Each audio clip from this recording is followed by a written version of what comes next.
Hello dear students. इस video में हम लोग बिहार बोर्ड वर्ग 8वीं का नई गणित प्रश्नावली 5.1 का प्रश्न संख्या 5 से देखेंगे। इनसे पिछले वीडियो में हमने प्रश्न संख्या 1 से 4 तक देख लिया। अगर आप लोग उस वीडियो को नहीं देखें तो इस वीडियो को डिस्क्रिप्शन में उस वीडियो का लिंक मिल जाएगा, वहाँ से जाकर आप लोग देख सकते हैं। तो देखिए प्रश्न संख्या 5 में क्या कह रहा है। तो यहाँ पर देखिए प्रश्न संख्या 5 में क्या कह रहा है। प्रश्न 5 कह रहा है निम्न प्रतिरूप का अवलोकन कीजिए और रिक्त स्थान भरिए।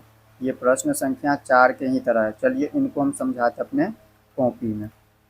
तो यहाँ पर देखिए प्रश्नावली 5.1 का प्रश्न संख्या 5 में कह रहा है निम्न प्रतिरूप का अवलोकन कीजिए और रिक्त स्थान भरिए। प्रश्नों को समझिए। प्रश्न में क्या कह रहा है। प्रश्न कह रहा है निम्न प्रतिरूप यानी कि नीचे जो दिया हुआ है प्रतिरूप यानी पैटर्न, नीचे जो इस तरह से पैटर्न दिया हुआ है इसका अवलोकन करना है, यानी कि इस पे हमें ध्यान देना है।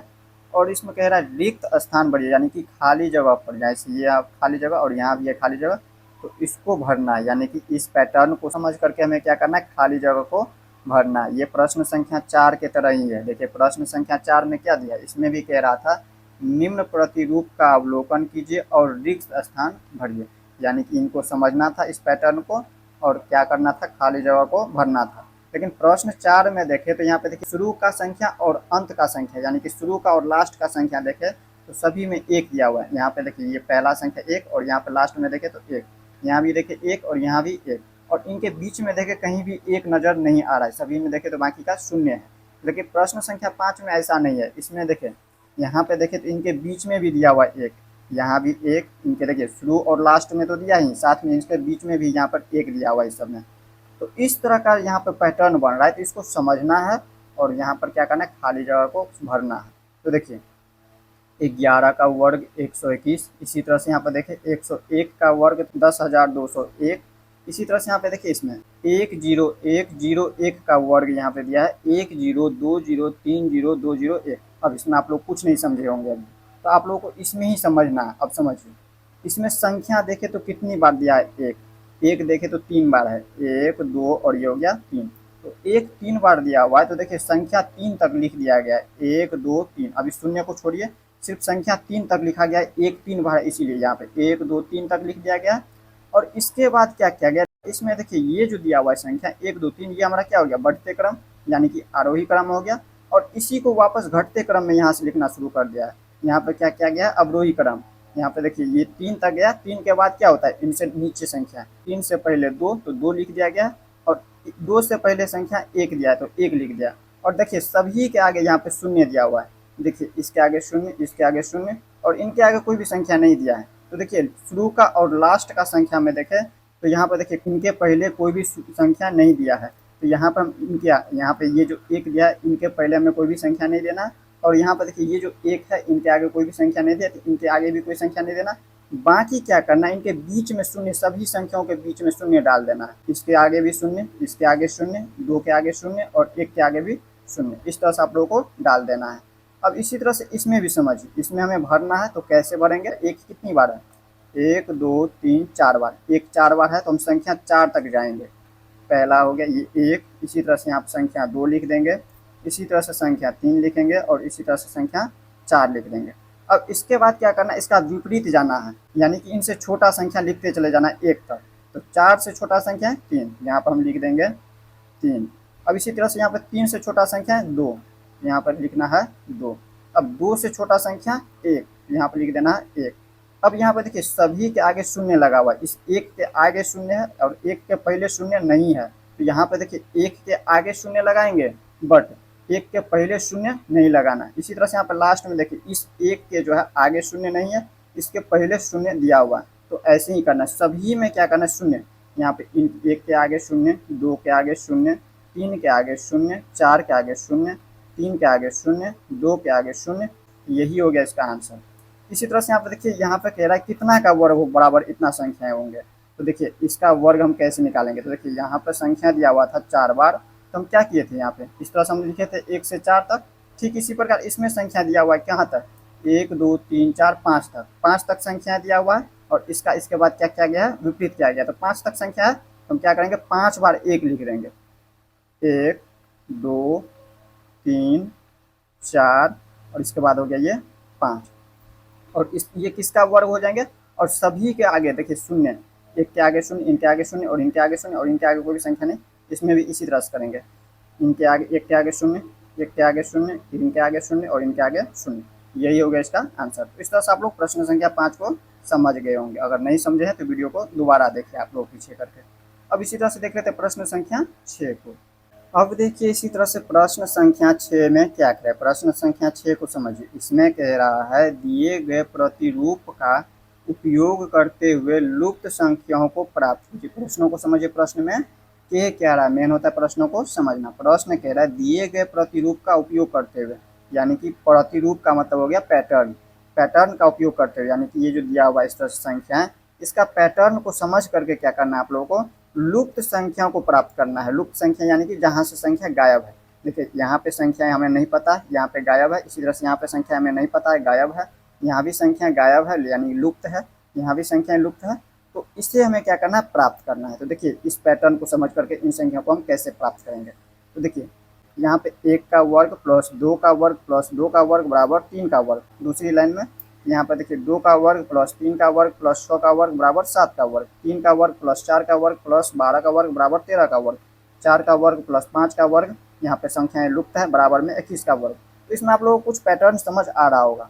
इसमें सभी में देखें, यहाँ पर देखिए 1 का वर्ग प्लस 2 का वर्ग, इसी तरह से यहाँ पे देखिए 2 का वर्ग प्लस 3 का वर्ग, 3 का वर्ग प्लस 4 का वर्ग, यानी कि एक संख्या बढ़ा करके यहाँ से लिख दिया जाता है। यहाँ पे 1 है तो एक संख्या बढ़ाएंगे तो 1 में यहाँ पे क्या हो जाएंगे, 2 हो जाएंगे, तो 1 का वर्ग प्लस 2 का वर्ग लिखा गया है। इसी तरह से यहाँ पे देखिए 2 है तो यहाँ पे एक संख्या बढ़ा करके यहाँ लिख दिया गया, तो 2 का वर्ग प्लस 3 का वर्ग, तो 2 का वर्ग 3 का वर्ग। इसी तरह से यहाँ पे देखिए 3 का वर्ग था तो एक संख्या बढ़ा करके यहाँ पे लिख दिया गया 4 का वर्ग। इसी तरह से यहाँ पे 4 का वर्ग है या एक संख्या बढ़ा करके यहाँ पर लिख दिया गया है 5 का वर्ग। ठीक इसी प्रकार यहाँ पे 5 का वर्ग है तो यहाँ पर लुप्त संख्या प्राप्त करना है, तो एक संख्या इसमें क्या करना है आप लोग को, बढ़ा देना है। तो यहाँ पर लिख देंगे हम 6 का वर्ग, ये हो जाएंगे 6 का वर्ग, यहाँ पे वर्ग पहले से दिया है। इसी तरह से यहाँ पे देखिए 6 का वर्ग है प्लस 7 का वर्ग, एक संख्या बढ़ा करके लिखा गया है। और अब देखिए यहाँ पे 1 का वर्ग प्लस 2 का वर्ग प्लस 2 का वर्ग यहाँ पे लिखा है। इसी तरह से यहाँ पे देखें तो 2 का वर्ग प्लस 3 का वर्ग प्लस 6 का वर्ग, तो यहाँ पे 6 का वर्ग और यहाँ पे 2 का वर्ग कैसे प्राप्त होगा। तो यहाँ पर देखें एक को हम अगर 2 संख्याओं से गुना करें तो यहाँ पर 2 का वर्ग, एक संख्याओं को 2 से गुना करिएगा तो 2 ही प्राप्त होगा।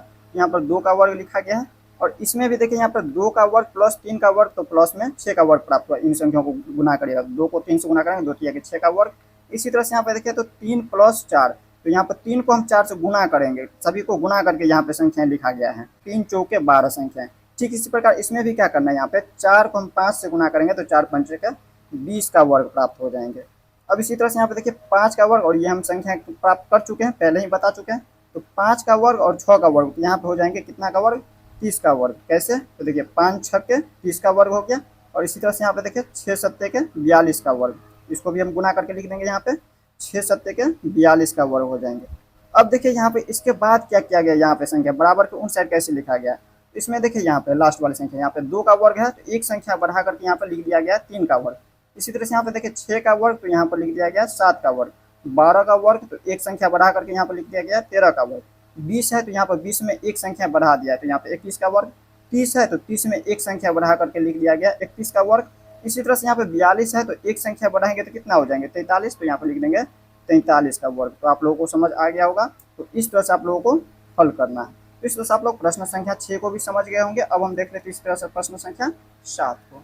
अब देखिए इसी तरह से प्रश्न संख्या 7 में क्या कह रहा है, प्रश्न संख्या 7 को समझिए। इसमें कह रहा है योग संक्रिया किए बिना योगफल ज्ञात कीजिए। प्रश्नों को समझिए। प्रश्न में क्या रहा है, प्रश्न में कह रहा है योग संक्रिया किए बिना, यानी कि इनको बिना जोड़े इसका योगफल ज्ञात करना है। तो बिना जोड़े इसका योगफल हमें कैसे प्राप्त होगा, तो इसके लिए हमें एक सूत्र होता है, उसे आप लोगों को याद रखना होगा। क्रमागत विषम प्राकृत संख्याओं का योग बराबर n²। उसको भी आप लोगों को समझाते हैं, पहले इसको लिख देते हैं, इसके बाद आगे आप लोगों को समझाते हैं। तो यहाँ पर हम लिखेंगे क्रमागत n लिखे, या फिर डायरेक्ट लिख दीजिए, n जो की संख्याएं होती है तो डायरेक्ट लिख देते हैं हम क्रमागत विषम प्राकृत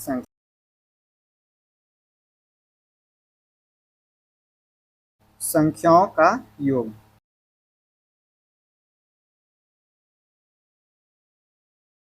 योग बराबर होता है एन स्क्वायर। इसे आप लोग को ध्यान रखना है। क्रमागत का मतलब क्या हो गया, यानी कि क्रमागत चलना चाहिए, यानी कि एक के बाद दूसरी संख्या, जैसे एक के बाद दो होता है तो दो नहीं लेना है।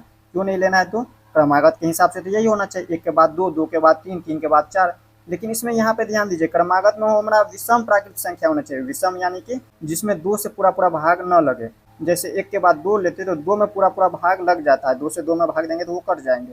तो हमें विषम संख्या लेना है और वो प्राकृत संख्या होना चाहिए। प्राकृत संख्या यानी कि गिनती की संख्या को हम प्राकृत संख्या कहते हैं। जैसे गिनती हम शुरू कहाँ से करते हैं, एक से, तो एक से लेकर आगे जितने भी संख्या होती है वो हमारा प्राकृत संख्या होता है। क्रमागत में होना चाहिए, क्रमागत में वहाँ पर हम विषम संख्या लेंगे। विषम संख्या यानी कि ये हमारा एक हो गया, तीन हो गया, पाँच हो गया, सात हो गया, सात के बाद विषम संख्या नौ होता है। इस तरह से लेना है। और इन सभी का जब योग करते हैं तो यहाँ पर होता है एन स्क्वायर। अब एन क्या है, ये हमारा इन सभी को जोड़ने पर जो संख्या प्राप्त होती है, एक दो तीन चार पाँच, ये हमारा एन हो गया, ये सभी संख्या है। यहाँ पर क्या हो गया, एक दो तीन चार पाँच बार है, टोटल विषम संख्या पाँच है। यहाँ पर हम लिख देंगे एन की जगह पर लिख देंगे पाँच, पाँच, और इसका स्क्वायर लिख देंगे, और इसका स्क्वायर करेंगे तो कितना होगा, पच 25। पाँच का स्क्वायर का मतलब क्या हो गया, पाँच गुने पाँच, ये पाँच का वर्ग हो गया, और पाँच को पाँच से गुना करेंगे तो 25 होता है। यहाँ पे इस तरह से आप लोगों को लिख देना है। अगर पहला में नहीं समझ आया तो दूसरा में समझाएंगे तो आप लोगों को समझ आएगा। तो इसमें समझिए, ये जो दिया हुआ है इसमें भी यहाँ पर क्या लिखेंगे, एन क्रमागत विषम प्राकृत संख्याओं का योग, या यहाँ पे इस तरह से लिखिए, क्रमागत विषम प्राकृत संख्याओं का योग।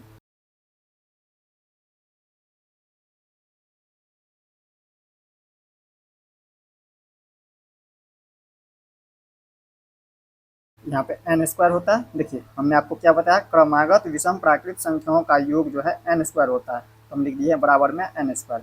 तो यहाँ पे विषम संख्या एक के बाद दूसरा विषम संख्या तीन होती है। ऐसा नहीं करेंगे हम कि एक के बाद लगा देंगे यहाँ पे पाँच, और पाँच के बाद डायरेक्ट लिख देंगे नौ, नौ के बाद 13, ऐसा लिखेंगे तो यहाँ पे ये जो सूत्र लिखे एन स्क्वायर ये काम नहीं करेगा। इस यहाँ पे क्रमागत लेना है। एक के बाद दूसरी विषम संख्या तीन होती है, तीन के बाद जो इससे आगे संख्या होती है वो हमारा पाँच होता है विषम संख्या, पाँच के बाद हमारा सात होता है विषम संख्या। इसी तरह से ये हमारा सभी विषम संख्या। तो टोटल कितना विषम संख्या है, एक दो तीन चार पाँच छः सात आठ नौ 10। यहाँ पे देखिए एन की जगह पर लिख देंगे हम 10, और इसका ये स्क्वायर होता है तो स्क्वायर लिखेंगे। और 10 का स्क्वायर का मतलब हो गया 10 गुने का 10, ये हमारा वर्ग हो गया, 10 का वर्ग। तो 10 का वर्ग का मतलब हो गया ये स्वयं से दो बार गुना हुआ। तो यहाँ पर 10 को 10 से गुना करेंगे तो 100 हो जाएंगे, ये हो गया इसका आंसर। इसी तरह से इसमें भी लिख देना है, यहाँ पर लिख देना है क्रमागत विषम संख्याओं का योग बराबर एन स्क्वायर।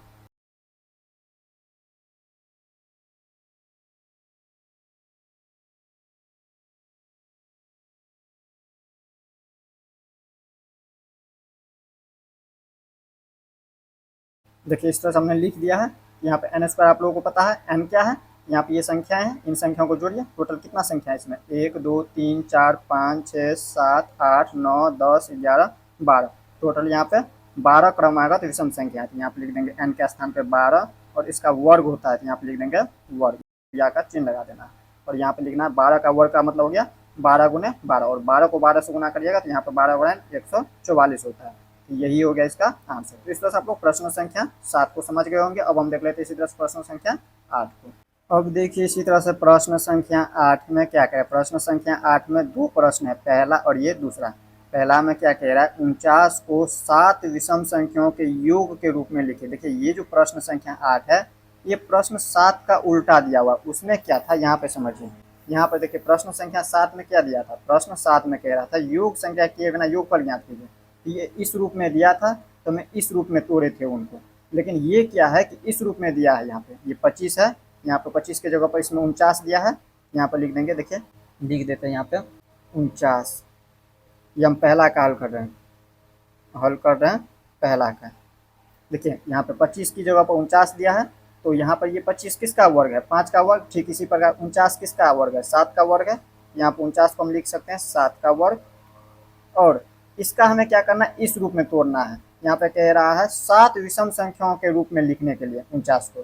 तो 7 विषम संख्या कैसे लिखेंगे हम, तो क्रमागत लिखेंगे। हमने आपको बताया हुआ है क्रमागत विषम प्राकृत संख्याओं का योग बराबर होता है एन स्क्वायर। इस तरह से हम लिखते हैं हमेशा क्रमागत में। अगर यहाँ पर हम जैसे यहाँ पे 7 लिखना है, इसमें कितना है 1 2 3 4 5 है, तो इसमें 7 तक जाना है क्रमागत। ऐसा नहीं करना है कि एक के बाद डायरेक्ट लिख देंगे हम 5, तो गलत हो जाएगा। तब ये जो सूत्र लगाए वो गलत हो जाएगा, और ये भी गलत हो जाएगा इसमें जब लिखेंगे। तो इसमें क्रमागत विषम संख्याएं लिखना है।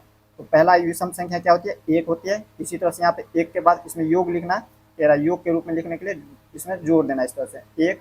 दूसरा विषम संख्या क्या हो जाएंगे, तीन। इसी तरह से यहाँ पे होता है, इसमें जोड़ना है सभी में, तीन के बाद पाँच, पाँच में सात, सात के बाद होता है नौ, नौ के बाद होता है इसी तरह से यहाँ पे 11। टोटल विषम संख्या कितना होना चाहिए, सात होना चाहिए। तो देखिए एक दो तीन चार पाँच छः, और यहाँ पे इसके बाद हो गया छः के बाद सातवां विषम संख्या 13। इस तरह से हमें लिख देना है विषम संख्या, यही हो गया इसका आंसर। अब इसी तरह से दूसरा नंबर को हल करना है। देखिए दूसरा नंबर को समझाते हैं। दूसरा नंबर में यहाँ पर दिया है 121, और 121 किसका वर्ग है, तो ये 11 का वर्ग है। 121 जो है 11 का वर्ग दिया है। यहाँ पर देखिए प्रश्न 7 का ये उल्टा दिया है। प्रश्न 7 में इस रूप में था, हम इस रूप में इनको लिखे थे, और ये जो प्रश्न 8 है ये अभी इस रूप में दिया हुआ है, तो हमें क्या करना है, इस रूप में इनको लिखना है। तो कैसे लिखेंगे, यहाँ पर हमें कह रहा था ये जो 121 है ये किसका वर्ग है, तो ये हमारा 11 का वर्ग है। तो 11 का वर्ग है, तो यहाँ पे क्या कह रहा है, 11 विषम संख्याओं के योग के रूप में लिखे। यहाँ पे ये जो दिया है 11 विषम संख्या लिखना है इसमें। टोटल इसमें कितना है, इसमें हमने कितना लिखा था, यहाँ पे ये हमारा था 7 विषम संख्या। इसमें 4 विषम संख्या और बढ़ा करके लिखना है।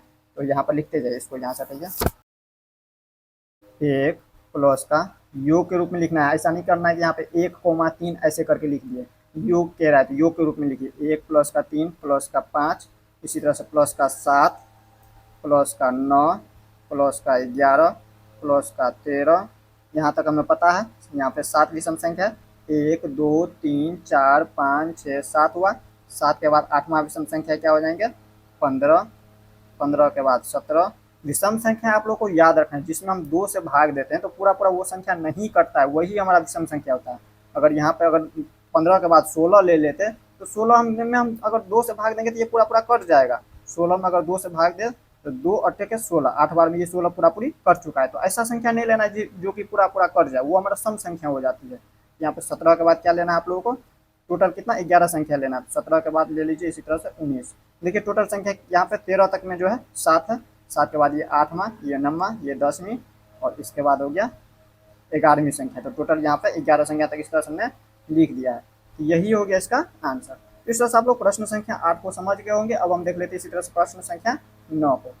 अब देखिए इसी तरह से प्रश्न संख्या 9 में क्या कह रहा है। प्रश्न संख्या 9 को समझिए। इसमें कह रहा है निम्नलिखित संख्याओं के वर्गों के बीच कितनी संख्याएं हैं, वो आप लोग को पता करना है। देखिए प्रश्न 9 को समझिए। कह रहा है निम्नलिखित संख्याओं, यानी कि नीचे जो संख्या दिया पहला दूसरा तीसरा, तो इसमें कह रहा है वर्गों के बीच, जैसे ये 12 और 13 है तो इनके बीच की संख्या, इन दोनों वर्ग के बीच, जैसे यहाँ पे समझिए ये जो दिया है 12 का वर्ग, और ये है हमारा पहला में 13 का वर्ग। तो यहाँ पर 12 का वर्ग और 13 का वर्ग के बीच की संख्या, इनके बीच में कितनी संख्या है वो आप लोगों को बताना है।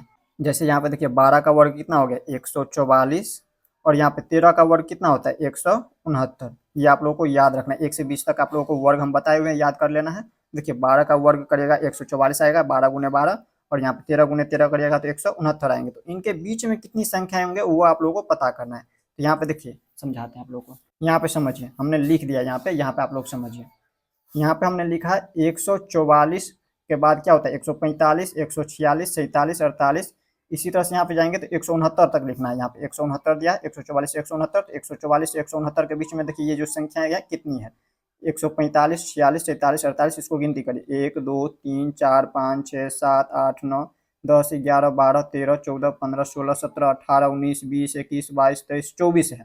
तो यहाँ पे हम लिखेंगे 24। अब ऐसे नहीं लिखना है कि यहाँ पे लिख देंगे डायरेक्ट 24, अब लिखने का तरीका भी होना चाहिए। तो इसके लिए देखिए सूत्र पर हम इसको हल करेंगे, ऐसे नहीं आप लोगों को हल करना है। ये आप लोगों को हमने समझाया हुआ है, तो आप लोग को लिखना कैसे है। तो देखिए यहाँ पे देखिए इनको हम n मान लेते हैं। अगर 12 को हम n मानते हैं, पहला के लिए हल कर रहे हैं, तो यहाँ पे ये हमारा 13 क्या हो जाएंगे फिर। तो यहाँ पर हम इसमें लिख सकते हैं, ये हमारा n है 12, तो इसका स्क्वायर है, तो यहाँ पे n स्क्वायर अगर इसको मानते हैं 12 को, तो 13 को हम लिख सकते हैं n प्लस 1 का स्क्वायर। क्यों लिख सकते हैं ऐसे, तो देखिए n को हम माने हैं 12, तो n के स्थान पे 12 और प्लस में 1 कर देते हैं, तो 12 प्लस 1 13 हो जाता है, 13 का स्क्वायर हो जाता है। तो यहाँ पर हम क्या लिख सकते हैं, इसमें हम लिख सकते हैं, पहला का हल कर रहे हैं, यहाँ पे लिखेंगे दो क्रमागत वर्ग संख्या, वर्ग संख्याओं क्या है n स्क्वायर, n स्क्वायर और n+1 का स्क्वायर, n+1 का स्क्वायर। आगे आप लोगों को समझाते हैं, पहले इसको लिख देते हैं, इसके बाद आगे आप लोगों को समझाते हैं। के बीच की संख्या, संख्या बराबर सूत्र होता है, याद रखना आप लोगों को, 2n। ये हमारा होता है सूत्र 2n। इन दोनों का बीच में संख्या जो होता है वो हमारा 2n होता है। तो देखिए हमने लिखा है दो क्रमागत वर्ग संख्या है, ये जो दिया है n स्क्वायर, n इसको माने हैं, यहाँ पे इसका स्क्वायर है। और इसी तरह से यहाँ पे ये अगर n स्क्वायर, तो ये हो गया n+1 का स्क्वायर, क्योंकि यहाँ पे देखिए n के स्थान पे 12, ये जो 12 है, और इसमें एक जोड़ देते तो यही 13 आ जाता है, तो 13 का स्क्वायर के बीच की संख्या बराबर होता है क्या, 2n। अगर ऐसे नहीं समझ आया तो आगे आप लोगों को समझ आएगा। तो यहाँ पर देखिए इसको आप लोग लिखना चाहे तो लिख सकते हैं, या फिर छोड़ भी सकते हैं। डायरेक्ट आप लोगों को क्या करना, लिख देना यहाँ पे 12 का स्क्वायर और 13 के स्क्वायर के बीच की संख्या बराबर लिख देना है 2n। यहाँ पर लिख दीजिए 12 का स्क्वायर और 13 के स्क्वायर के बीच की संख्या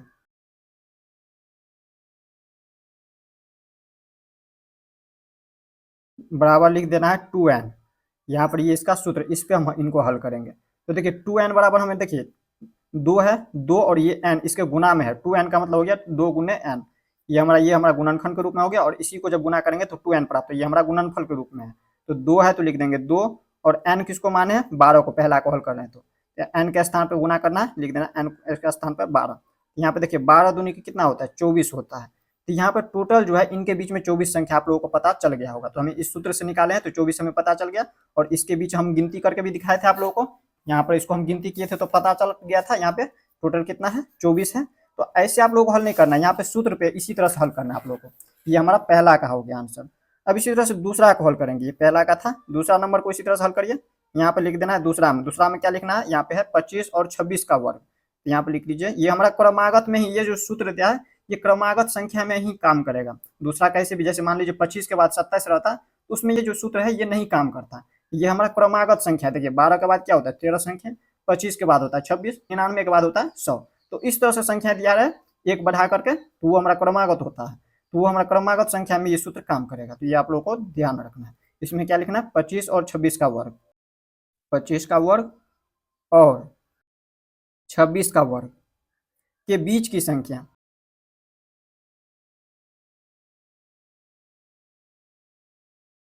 बराबर क्या होता है सूत्र, 2n। जहाँ 2 है तो 2 लिखेंगे, और n के स्थान पे क्या लिखना है, देखिए ये जो n दिया है इनको हम 25 के स्थान पे लिखेंगे। देखिए ये अगर n, तो ये n+1 होगा। क्यों होगा, देखिए ये जो n दिया है इनको अगर n मानते, ये n का स्क्वायर हो जाएंगे, ये स्क्वायर। तो यहाँ पर हम इसको क्या लिख सकते हैं, n+1 का स्क्वायर लिख सकते हैं। क्यों लिख सकते हैं, क्योंकि देखिए n को हम माने 25, तो 25 और इसी में अगर एक को जोड़ देते हैं तो 26 प्राप्त हो जाता है, तो 26 का स्क्वायर हो जाता है। इनके बीच की संख्या हो गया 2n। तो 2 और n के स्थान पर हम मानेंगे ये 25 लिखेंगे। यहाँ पे इसको गुना करिएगा तो कितना होगा, 25 दूनी का 50। ये दूसरा का हल हो गया। इसी तरह से यहाँ पे हम लिखेंगे तीसरा का हल। तीसरा का भी एकदम आसान है, ठीक इसी प्रकार इसमें भी कर देना। यहाँ पे तीसरा में क्या दिया हुआ है, यहाँ पे दिया 99 और 100 का वर्ग। यहाँ पे 99 का वर्ग लिख देंगे और 100 का वर्ग लिखेंगे, और 100 के वर्ग के बीच की संख्या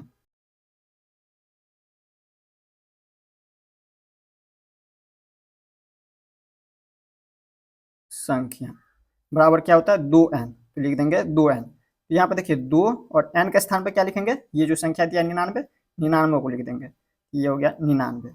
यहाँ पे इसको गुना करेंगे तो कितना होगा, 9 दूनी का 18 का 8, हाथ में 1, 9 दूनी का 18, 1, 19, यानी कि 198 हो जाता है। यहाँ पे लिख देना आप लोगों को 198।